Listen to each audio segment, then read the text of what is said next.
Hi everyone, my name is Chris Weston. I'm Head of Research here at Pepperstone. It's really a great pleasure to have you all on board. We're going to be talking a lot of meme stocks today. So if you're not overly au fait with what they are, we're going to learn everything about them. Not just how to trade them, but also where we can find research about consumer behavior or trader behavior, what we can research around price action, hopefully put some trades on and follow those real time. We're going to flip into the crypto scene. Obviously, it's the flavor du jour at the moment, and that's something that we're going to be talking with my good friend Thomas Atkinson from one half of FX Evolution. Before we go into and speak to Tom, I think there's going to be a lot of people who probably know who he is, so he probably doesn't need a huge introduction. Let's go to quickly just to the risk disclaimer and just get this one through. Just if everyone can just take a moment just to read that, just to understand that everything that I say, and more importantly, what Tom says, should not be construed as personal advice. It is general in nature. If we do end up talking about any kind of ideas, you do need to understand that they are not directed as personal trades at yourself. These are through Tom's process. The video is going to cover cryptos, and we need to consider that we are a multi-regulated broker, and that sometimes in some jurisdictions, such as the FCA and the CMA, CFDs are not permitted and regulated in those markets. So certainly do your homework and do consider that everything that we say is general in nature. So let's bring the big man back into the frame, and he means business today. The guy's wearing a tie. I'm not sure if he does this in his usual Discord channel, but yeah, he's up for the cut today. He's up for the battle. He's come across the trenches, and he wants to make some money today. So, Thomas, welcome to the show. It's great to have you on board. Just give us a little bit of background as to what you and Tyrone do at FX Evolution.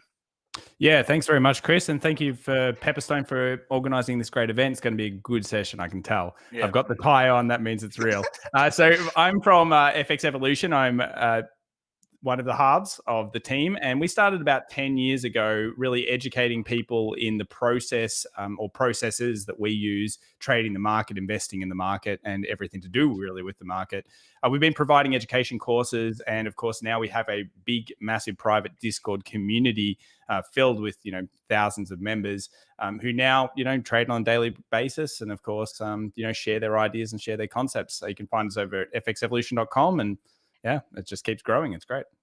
Yeah, good stuff. Before we go into how basically Tom became who he is today, the man with the tie, I just want everyone to know that as we go along, if there's anything you hear from Tom or even myself, and you want to bring this together and you want to sort of probe into that, this is an interactive session. So just get straight onto the questions. Ask the questions real time. We'll have a bit of time at the end, hopefully for question and answer time. But if you're going along and there's something that you want to probe about what you're hearing, or something maybe on a slight segue, do feel to reach out. The more the merrier. The more banter that we're getting, the better this is going to be. So do obviously just reach out. We really want your engagement there as well. So Tom, just tell us about how you've become, you've grown to become a bit of a legend in the Discord space, and you've got a really big following. So how have you become from starting your journey to where you are now?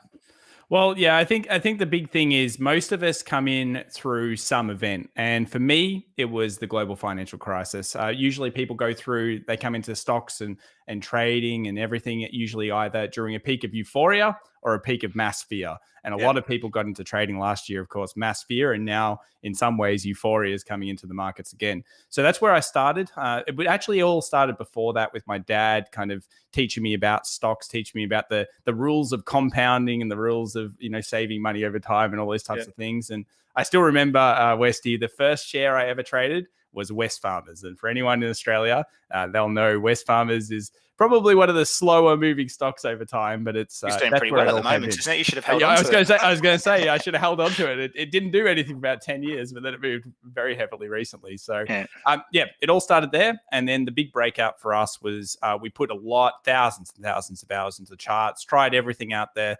And we ended up getting a big break in basically being offered the ability to manage some pretty serious money. And what that actually taught us is the most important lesson that everyone needs to teach themselves in trading, and that is how to manage risk. Risk is it's on the lips of everyone in Wall Street. That's what they all talk about. Absolutely, yeah. And obviously getting the correct position sizing is a function of that as well. And obviously we want to grow the capital in the account, but those two things are really important today. But we're going to be talking a little bit about crypto trading. We're talking a little bit about meme trading and the psychology around that. But obviously you cut your craft early doors as an FX trader, hence the name FX Evolution. Yeah. I'm guessing you still have some some representation in that space. But how is your strategy? I mean, we see a lot of flow in FX, and we've expanded to a multi-asset broker. The time frames are very, very different from hold periods. The hold times on average, or the median hold times for FX position, is well under an hour. Crypto positions is something similar. Stocks is a lot longer, obviously. So the whole time frames are different. Strategies must change. So how have you adapted from going from an FX trader in your strategy there to becoming more in the meme and the crypto space? I think a massive thing was actually understanding that it all starts at the top. Now, we obviously do a huge amount of webinars with Pepperstone as well, and we always talk about the idea of top-down analysis. That's where we break down from a weekly to a daily to a 4-hour to a 1 hour. And you mentioned the word flow and market flow. Yeah. The market is about understanding the psychology, and I know you and I are totally aligned on this, Chris. It's about understanding what's going on, where the bigger money is trading, and how we can interpret the charts correctly. So, as you said, Forex is all about scalping, day trading, being in and out, and sharp movements. We actually ended up going still from a daily down. And what we understood was if we can find a trend that's happening on the daily, we know where the bigger money flow is. So what we want to do is we want to go and target the smaller time frames. And we want to target what we believe is going to be, let's say, a daily trend up, find the strongest 15-minute or 5-minute change of trends within that overall bias towards the day. And that was actually a massive game changer for us. Big deal. So you're following, I mean, I agree. I mean, I think if you're trading CFDs, and for me, certainly as a currency trader, it's about following the weight of capital. And I really want to touch on the psychology situation there. So you are predominantly a momentum straight trend trader within. I want to sort of get into the nuts and bolts of your strategy before we actually apply it on the chart. So you're basically a momentum and trend trader at heart, with quite a lot of price action involved in that situation. I'd say so. I say, look, the idea of trend is your friend. I believe it. Tyrone believes it. That is what we're all about. It's if you trade with trend. A lot of retail community, they try to fight the trend. I remember when I first started, I always thought, I'm going to buy the dip. But the problem was the dip in Forex was literally just it crashing, and actually the trend was down. But I thought I was buying the dip, and I thought that was really, really smart. So I wanted to always get the best price possible instead of actually realizing you want to go with that flow, with that 2 steps forward, 1 step back mentality of the markets. Yeah, and you mentioned going over different time frames there. So we're looking at the big picture, and then we're drilling into the shorter term time frames. And is there one time frame that you found specifically better when you're going on a shorter term time frame for your strategy here? Yeah, so I think that is where you have to think about your instrument. So let's say with cryptocurrencies, for me, 8 hour. I love the 8 hour. I think the 8 hour is heavy, great, like price action based for swing and even for day trades. You can actually get some really good entries off the 8 hour. Whereas in something like currency, you're going to be wanting to look more at the 4 hour, 1 hour, 15-minute time frames. And then, of course, as you mentioned in stocks, it's the longer game. That's where it's all about the daily, the weekly. And actually, I think it just depends on the instrument that you're trading. Cool. Now, when we go into the trades and we go into the charts, when you are trading memes, the volatility in this space is obviously it's been huge. I mean, it's part of the reason why everyone loves it, because if you look at the retail community, the expected returns on these are obviously dwarf everything. When you're working as a pension fund manager and you're targeting an 8% return every year, if you go that to someone who's been trading memes, they'll be like, you give me 8% in 5 minutes, right? I mean, this is your perception of expected returns, which is obviously so important, has changed dramatically. And I think both crypto and meme have changed the game in terms of people's expected returns going forward. But with higher expected returns comes higher risk. Risk is a function of movement and those expected returns. So how do you deal with that as a trader in terms of managing that risk? You talked about it earlier. What indicators do you look for to understand the risk involved, the volatility involved, and how does that how does that result in changes to your position size when you're going into the trade? Well, memes or meme stonks or whatever you want to call them nowadays, they're a super exciting part of the retail community and what is now a massively evolving space for the retail community. You mentioned before that we'll be talking about some tools today. And really what I see memes as is that they're the beginning of excellent information being available to retail traders to make better informed decisions.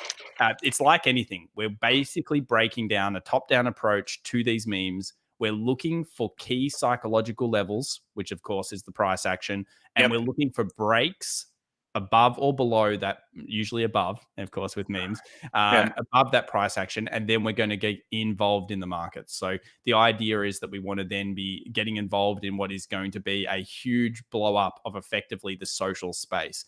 Twitter, Reddit, YouTube, everyone's going to be talking about it. The aim for a trader in the meme stonks is literally trying to find the positioning when it breaks past a key level of resistance and understanding that then we want to bring the social arb, which is becoming a popular term. Okay, love it. Right, let's just take a couple of questions and then we'll go we'll go into the charts and we'll apply that strategy because Ishmael writes, what is the main criteria for how you decide to trade? We've covered some of that off just to clear it all up, just to sort of summarize everything that you've just said there. So the main criteria, or the first piece of criteria that we're always looking for, is we're looking for actually what we call the lightning bolt. That's one of the things that I love to see, or at least the price action. So the first criteria, support, resistance, price action, no doubt in my mind. The second criteria is bringing together 3 to 4 separated reasons to get into that position. Now, they could be all sorts of different things. But yeah, basically the criteria is check the price action. The price action is your lead indicator. That's the first thing we want to be using. Okay, this is a slightly unrelated question, but we'll just close it off there. Just to Graham writes, a famous 1950s trader, Nicholas Darvas, wrote a book, Wall Street, the Other Las Vegas. Do you share his view that trading is similar to gambling? I think that's all. It depends on the type of thing that you're looking at and the type of instrument that you're doing. But I think you can definitely realize that it's not gambling when you're, basically buying, let's say, call more blue chip stocks, etc. I think it all depends on your risk management. Gambling is what you make of it. If you go in and to a casino and you put it all on roulette and put it all on black, then have you gambled? Absolutely. If you go in there and you say, I'm going to have a strategic idea, I'm going to place this, I know that this was worked out for me a certain percentage of the time. What trading is stacking the percentages in your favor with correct risk management. And it's all about stacking, finding as many separate reasons, and then having the risk management to basically eradicate the gambling component. Well, I just want to touch on this because when you're creating a process, you're trying to create an edge, and that's the component which I think at the end of the day, is it a gambling? Well, no one knows the future. If you knew the future, then you probably shouldn't be trading. But if you knew the future, if you don't know the future, then of course there's similarities with gambling. It's how you deal with trying to find an edge. So just quickly before, I think there's a lot of people out there who come in and they're like, well, if you're a professional trader or you've been in the game for a long time, what are you doing when you sit down at your computer and you've got your screens? Are you going through loads of charts to find that right setup, or have you got some sort of scan? How does your process work? Do you go through all the different charts in the morning? How do you find that one chart that you're looking for, or multiple charts? So I think for a lot of people, and you'll find this generally with traders, is it really comes back down to the idea of, you generally will find most traders only specifically trade maybe 10 to 20 instruments. So they'll scan their favorites and they'll understand all components of those particular instruments. So it might be they buy a particular stock. Let's say it's Apple. They understand the fundamentals of Apple, the technicals of Apple, everything about Apple, how it trades around earnings. All of these things are super important. So I don't really think of it as I'm going to go and trade every single thing available to me. I'm going to hone it down to things that I feel comfortable with, things that I understand, and then I will scan those on a daily basis. But it's not as long as people think. If you want to be a swing trader, you can put 45 minutes into the charts a day and do some damn good work. Great stuff. Right. Well, let's go into the charts. We'll start off with the meme space, and then we'll go into cryptos in a minute. And if we've got time, maybe something a little bit more sort of mainstream, like gold or something like that. So yeah, exactly. We've got a chart up here of AMC. So one of the big stocks there that we've recently released to clients as well. You can see it on the MetaTrader platform, which you're kindly putting up for us. So talk to me about what you're seeing here in the current setup. Obviously the market's closed, but we'll be looking to trade this when it opens a bit later on. Yeah, exactly. So look, AMC is super interesting at the moment. And I guess we'll step through a few things that you want to be looking for with this AMC.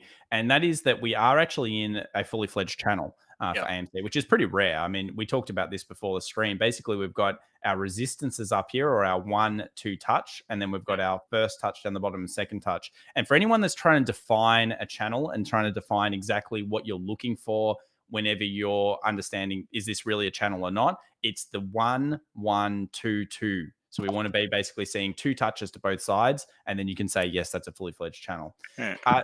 One of the other things, Chris, that we want to be doing whenever we're looking at these charts is seeing whether we can find a pattern like this, and then we can proof it.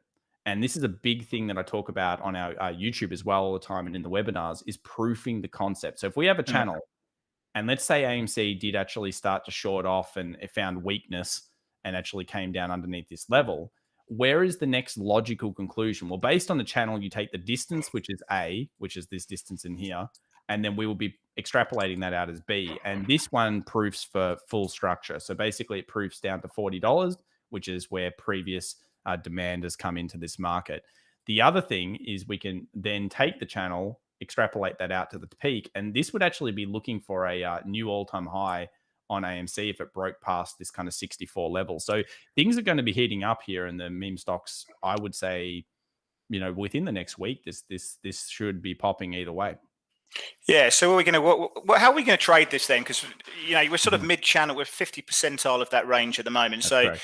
We've got to let the market push us into the trade, and right now it's probably a bit of a low probability trade. But I agree.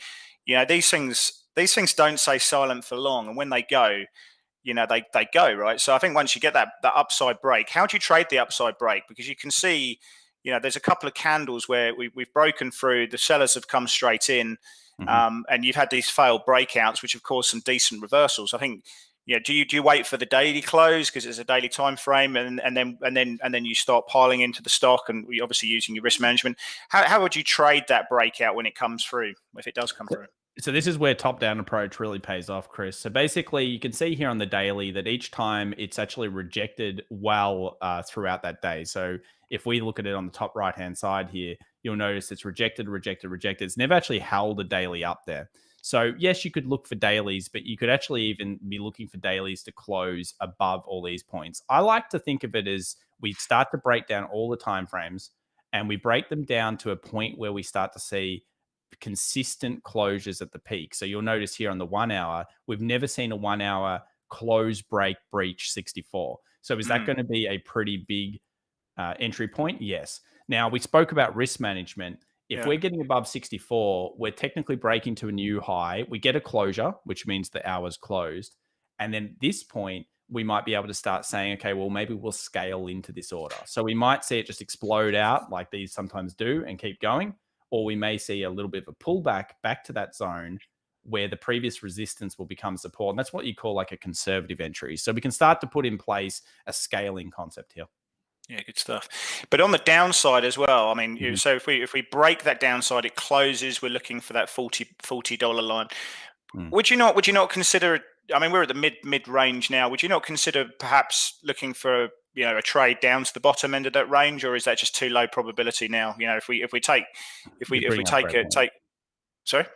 So you bring up a great point. You talked about probability, and that's a big thing that you want to be doing. We want to stack the trades in our favor. Mm. And people can't get this idea sometimes through their head is that not every day is a great day to trade. I know I didn't. I know back, I used to think I have to take 10 a day. 10 a day every day, Chris. That's the only way it was. 10 a day every day. Yep. That was the tyrant in my mantra. But the problem is that you can overtrade. You've got to really pick your positions that you believe within your system and that they're statistically likely for you to have success. So while we're in the middle here, you can kind of see it consolidating on the way down. Some people would say, oh, well, it's like kind of looking like a flag or something, and the next breakout is going up. To me, it's just not enough. I know we're trapped in the middle of a zone, so I'm going to wait for more information. Great trade to have on your radar. Before we go into GME, I want to talk about the psychology angle, because it just really. I mean, I was looking at a broker. I think it was Citigroup who came out the other day, and they upgraded the price targets on AMC to $3.70. And that was based on a whole range of things about equity value minus debt and the usual sort of stuff that you use when you divide that by the diluted shares, and you get a price target. So the kind of cash flow models that these guys use, $3.70, what's it trading at $5.80 at the moment? And then you've had Bank of America coming out and saying that they're not going to cover the stock anymore because it's extrapolated from all kind of fundamentals. So, for the traditional analysts out there who are looking at future cash flows and they're discounting them and coming up with a valuation for the stock, those models just don't work. I mean, they're worth $3-4. The stock's trading at $58. Yeah. So there's a lot of herd mentality. There's a lot of flow-based factors that go into these stocks. So what do you've got a model in your process that you use, not just in terms of price, but also combining behavioral aspects to these stocks as well, which goes away from the traditional fundamentals. Do you want to talk me through that? Yeah, exactly. So it's called like social arb now. And this has become the biggest thing that I think where retail in some ways has an advantage over Wall Street. And it's the concept of understanding that there's these little extra factors that we can find out now through the power of the internet, which will help us to understand where the herd mentality is going and whether it's making sense with the price action we're seeing. So this particular website here is basically showing us all of the current discussions through Wall Street bets, through crypto streams, through Twitch streams, through all of these different places. And it's seeing whether there's an interest here. What's the website called? This one here is topstonks.com. Topstonks, okay. Yeah, so there's plenty of them we'll go through. We've also got this hype equity one as well, which can show us all the different movements on stocks. And what it's showing is it's basically showing us the social volume changes. And when we see a social volume change and an increase in score, if that's coupled with our price action, so our price action, let's say, is breaking the top of a range. We've seen this a lot of times with AMC, and you're seeing a social score that's on the rise. So social score, just to break down, that just means there's more discussion taking place in Reddit, on Twitter, and all those places, right? Yeah. This is a massive pent-up demand. So when it begins, then it starts trending, then it goes more trending, then it hits a crescendo. And of course, that's when the bulk majority of retail traders are getting into a position. The problem is they're the ones that often are missing out or losing out on buying the top versus actually reading the price action first, because it's not lying to us. It's telling us the truth. And then using the social volume change on top of that. And that's another one, it's super exciting stuff. I mean, here's an example of GME. We'll just go over to AMC here on StockTwits, and you can actually look at message volume here, and you'll notice that the message volume, it starts like an uptick, and then that begins the crescendo of everyone discussing it. And this actually is very powerful in itself. If we think about it, if we're seeing a herd mentality, which is much like following a trend of anything, increase at an exponential rate, and we're in there with the price action. Don't you call that FOMO? That's weird. That's FOMO captors. Yeah, well, it's FOMO. Euphoric FOMO, yes, for sure. Well, that's it. So, I mean, the process that I've always been led to believe, which is extrapolated, is a lot of these names have had, or they still have, high short interest in them. That's correct.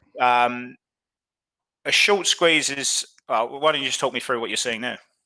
Exactly. Well, this just basically shows us some of the stuff on the Pepperstone platform that's currently got a lot of short float. So basically, short interest float. Effectively, what's happening is there's a huge percentage of people that are believing that this stock is, of course, not worth the current value. And you spoke before how a few of the big houses are no longer covering these, or they think that they're ridiculously priced, etc. Some of those houses, obviously, they call them hedgies nowadays. Some of the other ones, they have large short positions. And what the retail market is focusing on is attacking this free float and basically saying, hey, you've got a huge amount of short positions. We're going to force you by the power of the herd mentality to potentially have to cover those positions. And what we're actually seeing is because of the strong herd mentality of retail as well, we're seeing things like what they call gamma squeezes and all sorts of things like that. And it's the lingo has gone crazy this year, Chris. Even I'm struggling to keep up with some of it. Yeah, well, it's just, I think I've got no proof whatsoever, but I reckon you've got the hedge funds they're actually long these stocks, probably sitting in Reddit at the moment, just drumming up some of that psychological behavior. And then you've got a lot of these retail traders are buying slightly out of the money call options. The price goes up, you get intrinsic value and positive intrinsic value in the stock. The market makers have sold these or sold the calls. Are now having to hedge that gamma effectively, which they mean buying the underlying. That goes up, and then what you're seeing with AMC and GameStop is that they're making a massive representation, a top representation in the Russell 3000 in the ETF, and the passive funds are having to buy it to reweight. So it's become a massive flow exercise, which has caused this. So is there any other websites that you look at which really help people as well? Well, I think there's some of the ones that I really wanted to focus on today. So basically things like hype equity, stock twits, and then of course we've also got some of the others. But I think that the big thing about this, Chris, and you mentioned it before, is we want to make everything we do in trading, you don't want to burn out. I've been doing this a long time. You've been doing this a long time. I've known you for ages as well. And we don't want to burn out in something that we love, that we have passion for. And that is that if I sit on a Reddit forum all day and I watch the increased hype and everything like that, I've got a low chance of being around in 6 months' time because eventually it all become too much. So it's about making things easier. And one of the ways that we can make things easier is by using these tools that give us the social arb. They give us the increased chatter without us having to necessarily be involved in everything like that. Price action first, and then of course find the. We're looking for a situation where price is looking really bullish. It's trending, and we're marrying that up with the FOMO flow, which causes this flow effect. And if we can get the two together, that's the fundamental news that you need. So rather than earnings and all this kind of stuff that traditional analysts are looking for, you're combining technicals with the FOMO capital, which you can read through those websites, and you get yourself a higher probability setup. Exactly. And that's the difference. That's the understanding. It's kind of like how in what we call like hyper stocks nowadays, some of those ones that move really quickly, like Tesla, we'll be liking a look at before. Wall Street's had a really hard time pricing that correctly because they're like, well, what exactly is this worth on the traditional fundamental basis? And this is where technical analysis is really coming in and breaking it down as well, because we can see breakouts. And do we necessarily care about the fundamentals? I mean, we know that they're there, but at the same time, the price action is telling let's follow the flow. Well, let's go to some more charts because I want to apply now. I've hopefully everyone out there's got a good understanding of just moving away. We don't care about earnings. We don't care about announcements. It's really about the price action. So what have we got here? What stock have you brought up here? So this is GameStop. So we'll go through this one and then we'll run through a few of these. So I think it's important to also understand, I want to bring this up. There's two pillars to this. There's obviously about 4 or 5 stocks that really started this meme stock movement that was short squeeze. There's plenty of short squeeze stocks out there. We saw that on that report before. But there's 2 pillars, GameStop and AMC. And these are what has, I guess you would say, people call the diamond hands, Chris. Where basically people are prepared to actually hold these ones. What's the other one? Paper hands, isn't it? Paper hands. Oh, yeah. We don't want to have laser eyes means we're focused in, and then paper hands means that we're, unfortunately, people are bailing on the stock like they were over here. But look, GameStop is one that's actually been kind of silent for a while. And I brought it up on Stock Twits then. You saw the message volume was well down. So the discussion about GameStop is actually quite low, yet the price is huge, which pretty much tells us, when you compare it to a few others that we'll see in a second, that this still has some diamond hands holders in it, because people are like, you know what, we're going to keep holding this thing. We believe, and they truly do believe.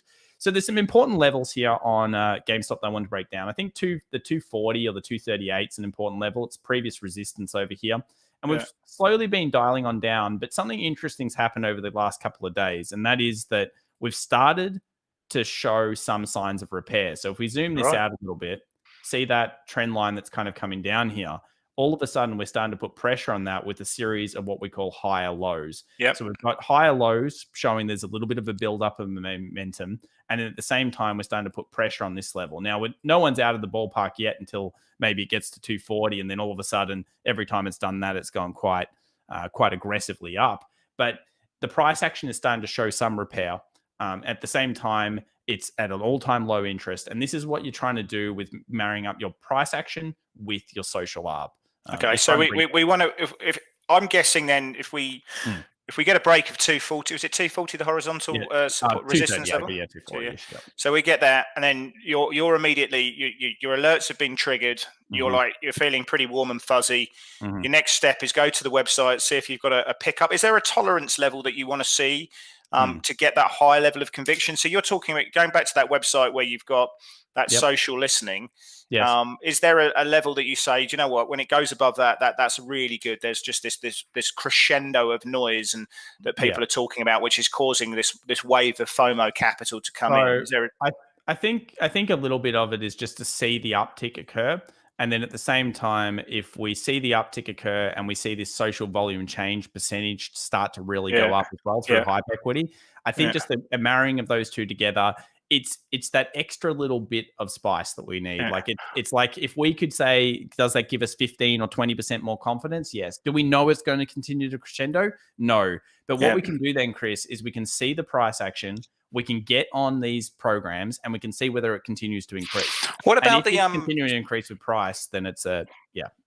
What about on the short side though? I want to see the Thomas Spice, how it applies to the short side. So if you go back to the GME chart, because social talk can work two ways, right? So if we see that breaking lower, you know, and it let's say it takes out those lows. For me, I think that would be a situation where, you know, you're probably likely to see more people trading that from the short side. The hedge funds who would like to go short will probably be seeing that in that capacity. But you're also probably going to see a pickup in in social activity as well in that situation. So would that encourage you to get short because more people are talking, or is because the psychology has changed, more people are talking it for the wrong reasons? How does that work on the downside? So this is a market of, I only say there's two emotions, and there's fear and euphoria. There's only really two, Chris. So the problem with fear and greed, fear and euphoria. So the problem here is that if it starts to break through, what's going to be happening at the same time is you're going to start to see AMC, and that probably has the stronger technical on it, breaking through that support. So they often go hand in hand. Not always, as we've seen recently, but they often do. So yes, there'll be an increased amount of chatter about it, but it's that basic human emotion with the retail crowd. Effectively, we have fear, we have greed, and when it's all greedy and everyone's feeling great, then buy the dip is a big thing. But if you start to degrade the trade, so you start to make a series of lower peaks, which effectively is what's going on here, and you break through a new low, what you're doing is you're creating that fear. And that fear can be very aggressive to the short side because of, as you said, Wall Street take a big advantage of this. And of course, they push it to the next level of support, which for GME might be down as low as like a 140 or something like that. There's a few people I'm getting told a lot of people are talking about your clothing. Which I think you look money at the moment. But there's also a lot of people talking about the lightning bolt trade. you want to go into a bit more about the lightning bolt activity? What sort of time frames can you apply it to this? What's the setup that you're looking for the lightning bolts? So I really want to apply it to crypto. Is it crypto? Yeah. Yeah. Oh, we've got crypto that's actually showing some signs like lightning bolts. But basically, what you're doing, I'll just quickly go over to it because I've got it all set up here for everybody. There's two things I wanted to really let everyone know because I think it's game changing to the way that you approach the market. Is this what you're well known for, Tom? Is it your lightning? I would say Tyron and I are well known for the lightning bolt. Yeah. Okay. Tyron's son, I think, has a little haircut at the moment with a little lightning bolt on the side. It's pretty funny. But yeah, basically we've got here, he's traded the markets, don't worry. We've got hammer and of course we've got shooting star. And these are two well-known candles, Chris. But I just wanted to talk to people. This is part of our course, but I want to talk to people about the concept of really understanding the price action. Everybody comes in and they learn about this. And they call it the pin bar, they call it the hammer, they call it, whatever else they may call it. The main thing about it is they don't really understand the psychology of what's happening here. And they don't understand that whether it's a green looking candle because you've made green the bull side or a red one, it's about breaking it down to percentages. So if one thing you're going to get taken away for today's session is that understanding each and every candle and whether it's telling you a neutral signal, a bullish signal, or a bearish signal is super important. And breaking things down to percentages is absolutely second to none. Now I'll skip over here to the lightning bolt. So what a lightning bolt in essence is it's a change of trend. And it's actually a change of trend on multiple timeframes. So we'll scroll down here for a second and you'll see here a series of troughs and peaks. So basically a time frame uptrend, and then a short-term time frame downtrend, and then a short-term time frame uptrend. And this makes the lightning bolt. So effectively, we've got uptrend, downtrend, uptrend. And when we breach this level, Chris, what we're doing is we're repairing the market. So effectively, we're saying we might have had, let's say, a downtrend into this point, and then it's done this sequence. And because of this price action, we're not going to ever get the lowest low, okay? We're not going, but what we are going to be able to do is pinpoint a higher statistical chance area for us to get involved in. We've already waited for the low to occur. We've waited for repair, and then we've waited for effectively the trend to start. And this is where usually you'll be entering what they call the participation phase. So when the market breaks out past this peak, past the top of the lightning bolt, it's entering the participation phase. So you're not going to be an earliest adopter of something, but you are going to get into that faster, more aggressive, generally very beautiful kind of point. That's what we want, and we're going to identify that. And I really want to create an EA on MT4, MT5, which has that draw, and perhaps with some sound effects as well would be quite powerful, quite emotive. Yeah. When it happens, it makes like a lightning crack, and it's like you're like, whoa, I'm ready to trade. The two more stocks before we crack on. I think Bed Bath and Beyond's been one that's in the meme names. Yeah. Another one everyone's sort of giving up on and doing well. Are you seeing any trades on this setup at the moment? Well, look, there is, of course, a little bit more chatter going through these ones on a daily basis. At the moment, we saw some over the last 24, 48 hours starting to move. But I think really what you want to understand here is there's what I call the pumpy dumpy, Chris. And the pumpy dumpy, yeah. So GameStop, AMC, let's call them the pillars. Remember, the diamond hands approach there is there, and we need to understand that. What is happening with Bed Bath and Beyond? You've got Aurora Cannabis down there below. You've got other stocks like Nokia, BlackBerry, etc. They don't necessarily have the diamond hands approach. So what they tend to do is a lot of this type of thing. They go up really, really hard, and then they decrease a lot. So you need to be on point with these. These are these are really risky. They're really risky because when they go up very, very fast, and then they just crash. And you need to be super careful when you're looking at these. They're not for the faint of heart. What about Tesla? Not necessarily a meme stock, but it's got that vol that people want. Yes. People love the volatility in Tesla, but they love buying it as well. I mean, we should generally see the flow from clients is generally traded from the long side. Yes. But we had that really powerful, that huge range expansion yesterday, break out of that previous swing high. And it's coming in now too. Do we stay long this? Do we trade this from the long side now? It looks pretty tasty to me. Yeah, so I think you're right. There's some really big look, Tesla's an interesting one because all of the other stocks, they've all moved very quickly. That like the hyper kind of movement stocks, they've all been repairing themselves and moving up. Tesla has been lackluster recently. It hasn't moved as much, but we saw some signs. And I actually was discussing this on the YouTube even today. And I was talking about these series of higher lows that we started to come through, Yeah. which is already a sign of repair. I mean, we all know that this means that every time the bears try to get control of this market, it gets pushed back up by the bulls and is unable to show signs of weakness. Then we had what we call a long leg doji candle, which is usually a sign of indecision. And a lot of people don't look at long leg doji. I think it's a cool candle. This is one of my favorites. But when we see a closure above or even a movement above a long leg doji, if it's an indecision candle at a key point and we see a movement above, what's that mean? It pretty much means decision made. So we've got repair coming in with higher lows. We've breached the 635, and we were discussing before this downward trend line that's been pretty negative for Tesla for some time. And yesterday we saw a closure above that. So you can see here the downward trend line, the first time in a while this has happened, but we are coming into a bit of problems soon. Yeah. So what are you going? Would you do anything right now when the market was open on this, or would you just wait for it to see how it reacted against that former uptrend? Yeah, look, I think if you were in it after the 635 and that was your trade, I think that was already a pretty strong kind of buy signal yesterday for a lot of traders. Now you've got to go again, it comes back to risk reward. Is the reward worth the risk on this type of trade? And when you're thinking, oh, well, I think there's a big problem up here, maybe around the $700, you're trading at 674. Could it fill? Absolutely. But you'll have to dial in much smaller timeframes.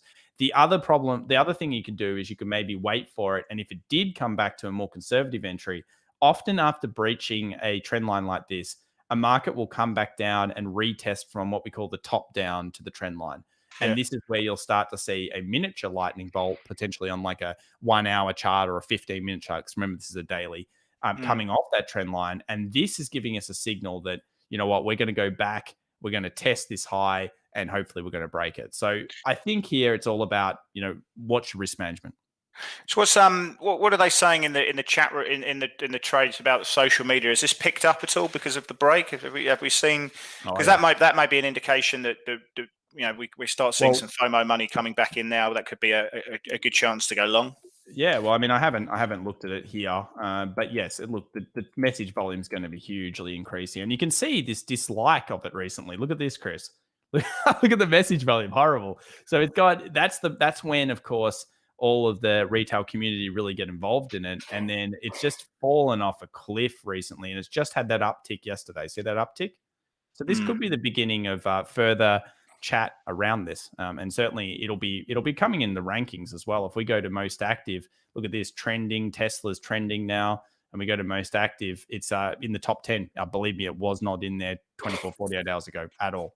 Yeah, cool. So I quite like that. I agree. Maybe look for a more conservative entry on this, but I think the bulls are stampeding down the corridors at the moment, like making their case pretty well known. Let's go into the crypto scene. Let's dive deep into the crypto scene. And we were talking earlier about Litecoin, or was it Link? I can't remember one of Chainlink, and you really like this setup at the moment. Yeah, I do. I think Chainlink and Bitcoin and everything, hopefully they can begin the recovery here. And we've got some interesting stuff to go through. Firstly, I just want to quickly talk about Bitcoin. So we're in an interesting conundrum right now because for many people, they're looking at this and they're saying, wow, this is a massive left hand, head, right shoulder with a huge base on it around this low that was formed the other day. And that is valid from the perspective of if we breach this low, we're basically going to zero, aren't we? Based on that head and shoulder pattern. Well, I think it was negative 5K when I put it out today, but that's obviously not going to happen. But the thing is that what will happen is we will be breaching a huge level of psychology. This is probably the last level where it has to hold, or it has to kind of try to find some buying pressure around here that continues to rebuild people's faith and, of course, what's going on with Bitcoin. So we're in a strategy that many people are calling like Wyckoff right now, and it's Wyckoff accumulation. I'll just quickly switch over to it, Chris, so everyone can see. I believe I've got it set up over here. Do I have it? There we go. And this is the accumulation kind of concept. And again, it's not so much about this strategy. It's about the psychology of the market that's super important. What happens is markets become fearful. And you can go check this out on, I think it's like stock charts or something like that. And you'll notice it goes to SC, then it has what they call an AR, which is many people just call like a dead cat bounce, where effectively the market recovers very, very quickly.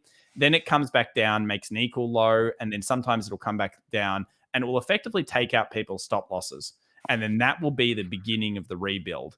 And you can see here in this chart, it's got like a whole set of lightning bolts, which is what you want to see in a repairing market. You want to have lightning bolts moving up. So we just saw a potential stop hunt. And this is where it gets super exciting, because I've got this DataMish website up for everyone here. And what this shows is the bearish sentiment and bullish sentiment between effectively the whales, the biggest players in the crypto market. And if you can see what they're doing, which is when they start squeezing the market, effectively start placing shorts, this usually has an incredibly negative effect on Bitcoin. You can see here when the shorts started raising, what happened? They started basically putting in shorts everywhere, and then they collapsed the market. They took out the stops, and then they took all the shorts off at the same time. So this is actually a direct representation of the manipulation going on from the whales in the crypto market, specifically on Bitcoin, which is the one that moves all of the market. So what's a whale? A whale's 10. They own 10,000 coins or something. Isn't it? Yeah, something like that. Basically, the whale. It's very loose, but the thing with the whale is that someone with millions and millions and millions of dollars of they probably wear ties. They wear ties like me, exactly. and they're very professional whales, and they obviously band together. There's no doubt that there's something going on here. When you see a raising like this, and then all of a sudden they start dropping all their shorts, and the market starts recovering, you could probably put two and two together. But that's where people are sitting right now. And you'll notice that if we look at Bitcoin, what effectively this looks like is kind of like a start of a lightning bolt. Here we are in the 4 hour. We've got the trough. We've got the peak. We've got the higher trough. What happens if we breach this peak?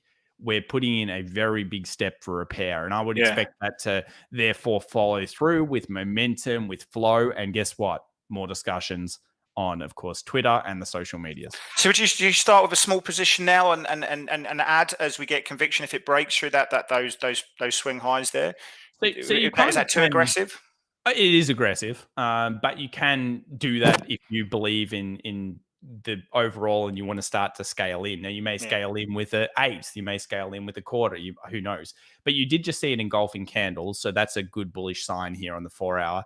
What I would want to see more so is probably maybe an 8 hour or a moving average to be breached or something with this kind of lightning bolt, if it's ever possible. In this case, it was such an aggressive trend. You can see most of these moving averages. See how it hasn't breached the 20 yet. I just want to see a little bit more, but yeah, that's correct. You can look at this and you can say, is that looking like it's recovering? We've got an engulf candle. This engulf candle leads on to further, hopefully, bullish pressure. And then when you start to really feel better about it is when it breaks to a new peak. Yeah, well, I mean, I was looking at client flow earlier, and I think retail's very long at the moment on a net basis, on a skew basis. So they're certainly positioned for a move up, but they tend to be quite bullish in bias anyway. I want to just, if we do go through those recent lows, we chew through those massive candles. Yes. I mean, what happens then? I mean, how do you trade that? Because that would be significant. I know that the flavor from retail is to buy those weakness, but how significant would it be? And if we were to break through those lows and we closed and we held, we could be going lower in that situation. What sort of levels would you? I mean, I'm not sure if you work with targets. Maybe they let the market tell you when to get out of the trade. But what would you be looking for in that situation? Because of the inherent buying pressure that comes in with crypto shorts are incredibly fierce. So like we saw over here, when when the shorts come on, or even over here, they can chunk thousands of dollars off Bitcoin like that, Chris. And it's so quick. So you've got to go with the round numbers. Crypto usually likes to target round numbers. There's no coincidence that it kind of hit around that 30 zone when the initial fear came in. So things like obvious targets would be things like 25 and 20,000. And that's no joke, but that's the reality. I mean, 20,000 was that point where it was trying to breach for quite some time.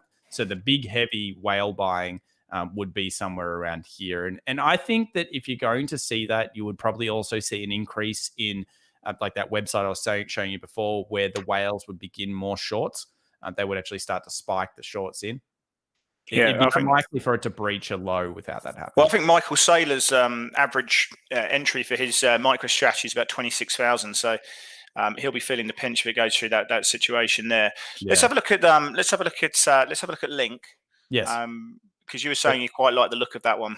Yeah. So I think Link presents some interesting kind of repair that's going on in the markets right now. So if we go over to something like, let's call it, we'll go to the 2 hour here just for a second, and we'll zoom that out, and we'll pop a trend line down. And realistically, what we're doing here is we're trying to figure out a level where recently the market has found some resistance, and then are we seeing the similar kind of lightning bolt strategy on a higher time frame, like a 4 hour? So here it kind of looks like Bitcoin in some ways. You've got your trough, you've got your peak, you've got your higher trough, and then you've also got a trend line on the down that if the new peak is formed, Chris, not only are we breaking through a previous level of support, but we're also breaking through a previous level of resistance and beginning a serious repair. So we're going to get through a trend line. Cool. One reason. We're going to get through a previous level of support and resistance. That means that the momentum's in our favor. And then it gets a little bit more exciting with something like Link, because you go down through the timeframes. And a few people in the chat probably know what this looks like. This is a little double bottom here. And you mentioned this today to me, and you said, I see a little double bottom. And I said, yeah, absolutely. So we've got this little double bottom here on Link, and then it's breached just then. It's come into the trend line. So it's a good story. And the story is recovery. That double bottom pushes us through. We're breaking through trend lines. We're breaking through previous support, previous resistances. And then at the same time, we're probably also going to see Bitcoin moving. But the thing with something like Link is, of course, it's an altcoin, so it's going to be more aggressive.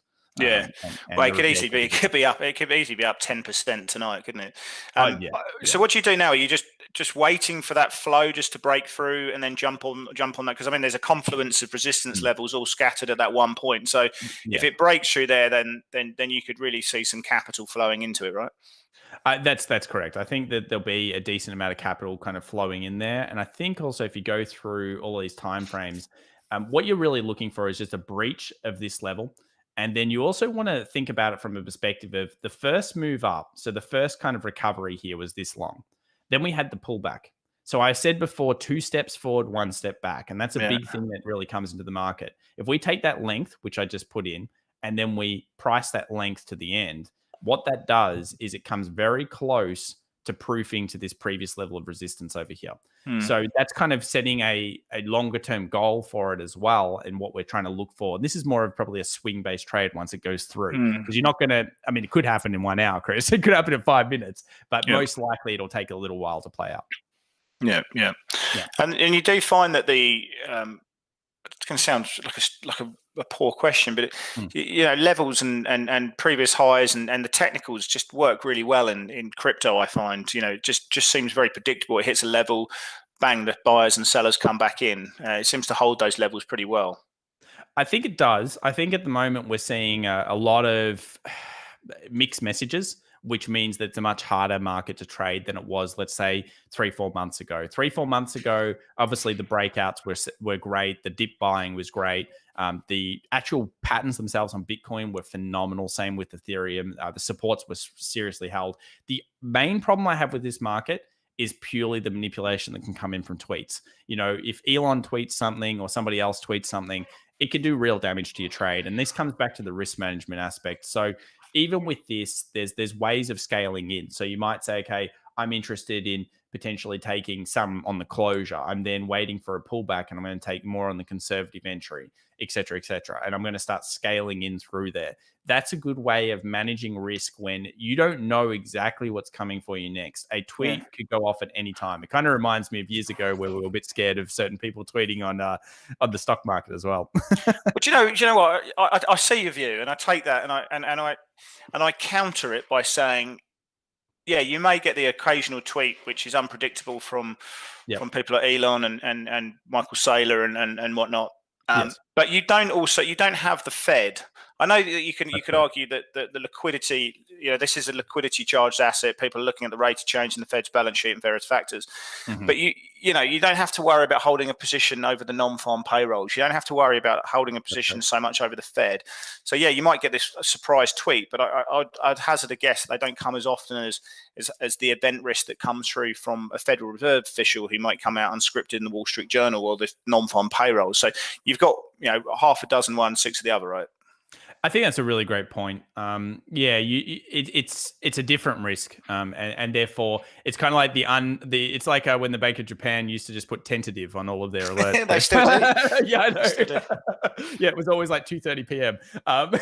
So yeah, you're right. There isn't any specific thing you need to be worried about, but you do also need to be on top of the news because when something happens, let's say we saw that El Salvador news come out the other day, when it's moving, I think you want to understand why. You want to know the price action and ultimately trade the price action, but you also want to understand, is this a sugar rush that I should be trading in and out of? Or is this the real deal of a serious improvement that could therefore lead for my trade potentially becoming a little bit of an investment? Go to Ethereum. Yep, sure. We get it. We've got obviously the second biggest one there by market cap. We've got about 85% of clients at the moment holding long positions. I saw that. But you've got. I mean, if you chuck up a 200-day moving average on that at the moment, we've got price. Just holding those lows there. We're consolidating, a little bit of indecision there in the price action. I mean, this could go either way, right? And how powerful could that be once that move happens, that indecision is rectified? Yeah, so another long leg doji over here, and I was going to get onto that with Link. We've got another one there as well. And Dot, look, they all look the same. All the alts look very, very similar.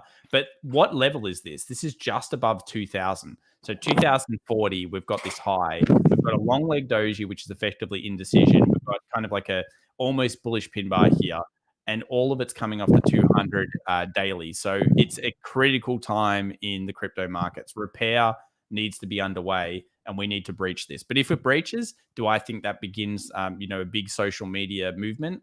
It looks likely. I mean, from the perspective of price action and what we just saw. Yeah. Quick question from Ray. How do you place a stop loss in case your position turns against you? Yeah. So, okay. Well, I basically just quickly go through here. There's the daily long leg doji here on Link as well. And if we think about it, where's the upside here? It's breach. So again, indecision becomes decision. Let me just quickly set up the mini terminal. So this is a cool thing about Pepperstone's platform. It's the MT5 platform, and you can basically place positions using these advanced tools, and you can place all sorts of things. So let's say I wanted to be in this if it breached a level, and I said, okay, I want to buy stop, and my price entry point was 19.05 or something like that. Then I put in a fixed lot size. I want to trade one, and you can set your stop loss in here. So you can actually do it by a whole different method. You can use pips, fixed price, fixed cash risk, percentage of equity, everything. So we might say, let's say fixed price in this case. We might place underneath the last low. So we'll probably, I need to load it back up here for a second. So we place it under 16. In this case, we want it, was it probably 1680? So we'll put that in. Put in 819.05, fixed one, and then we put the stop loss in, fixed price, 1680, and then we can also set our take profit, which, maybe in this case could be upwards of 21. Let's call it 21. So yeah, we just set all of that, and then you just place the order, and you can see it places up here. So you've got your stop loss in, and the good thing is you can right click here on the charts, and then obviously make sure your trade level's there. Put your stop loss in, modify it, buy stop, and the take profit. Cool. Right. What I'm going to do in 3 minutes, I'm going to go through a number of charts that I've got my eye on, and we're going to go away from this space, and we're going to go to more sort of traditional markets, should we say? And don't dwell on it too long. I just want to get your overall bias, what you would be doing, if at all.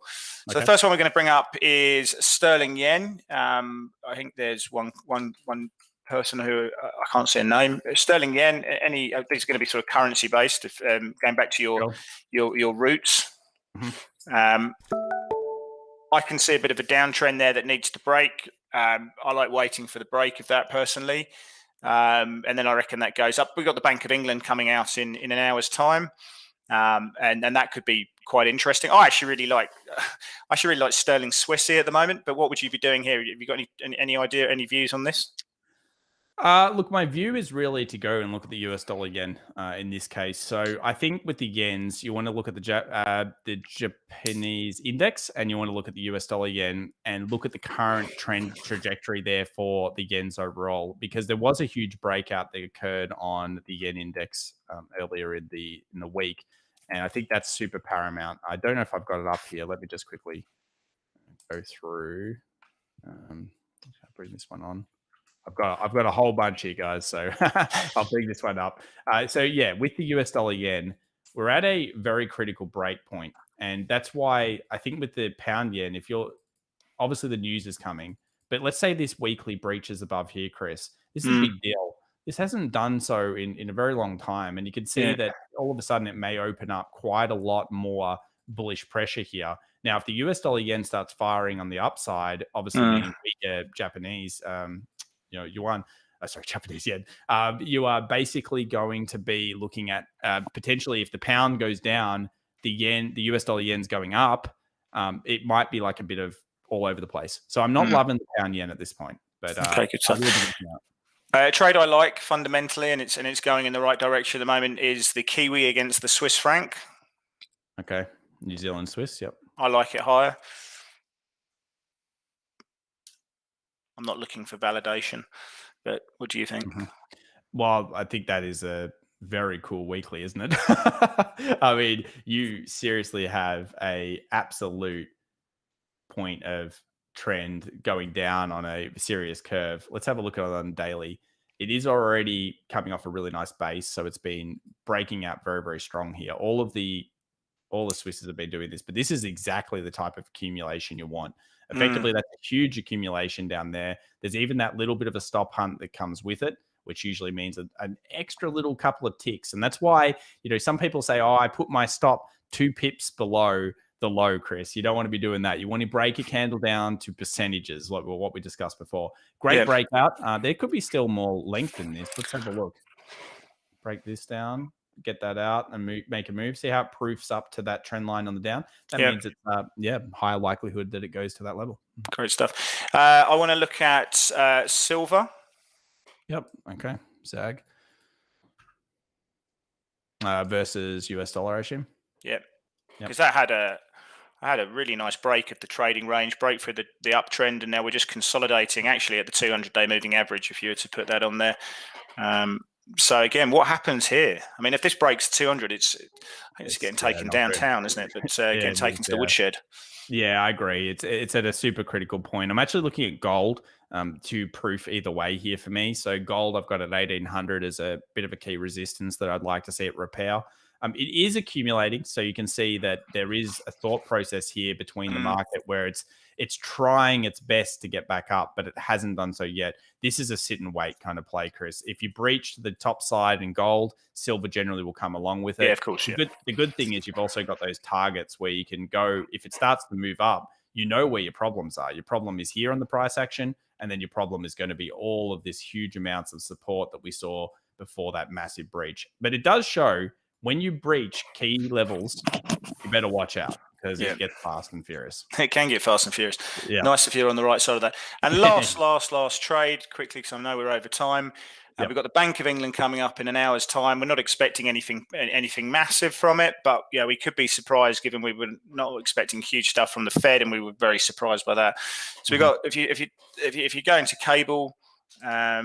And have a look at the daily chart there. I can see at 140 there's big resistance. If you go out till sort of February of last year, you can see that big horizontal resistance level was around 140. Yep. We touched it last night, rejected it. Could be an interesting one there. How would you play that? Obviously, we've got news ahead of us as well. Exactly. News is the key here. And this is a lightning bolt play towards either side. So basically, we want to see resistance being formed, but then we want a movement down, movement back up, which is kind of what's happening. And we need a new low. So once a new low forms, hopefully that can close below that point. That's the key there. We want the close. Close is always the key, guys. Yeah. That's the confirmation. And then hopefully we move on down. You play this two ways, and the reason I say it is we've identified a key zone. There's no doubt, Chris, that's exactly the level that when you think about support resistance, it's been critical for quite some time. If this news breaches above here and then we see a pullback here, I'd be dialing in on smaller timeframes, looking for lightning bolts, looking for double bottoms there on the retest, because once it clears above this area, guess what it's going to do? It's more than likely going to move in the participation phase to the next zone. What a lot of retail traders do is they fall in love with the short side. They go, oh, this is such a great level, I'm going to short it. They hold their orders, and unfortunately, they move their stop losses back. And we've all seen this, Chris, and then they get in trouble. So what you want to be doing is completely neutral here and waiting for more information. So I'm going to wrap it up there, Tom. Some fantastic setups which have to be on everyone's radar, whether you're looking at the crypto space, hopefully some of the currency ones there, but some really interesting intel. For me, who I started my career in the late 90s as an equity analyst and looking at traditional things like DCF cash flow models and then looking at the way that it's evolved into meme stocks and the psychology behind that, and this idea that just traditional fundamentals mean absolutely nothing whatsoever. And your methodology of combining fundamentals or fundamentals, looking at social listening, and when that's moving up, we're combining it with a technical strategy to give us that higher probability, and then combining it with a risk strategy will get your edge.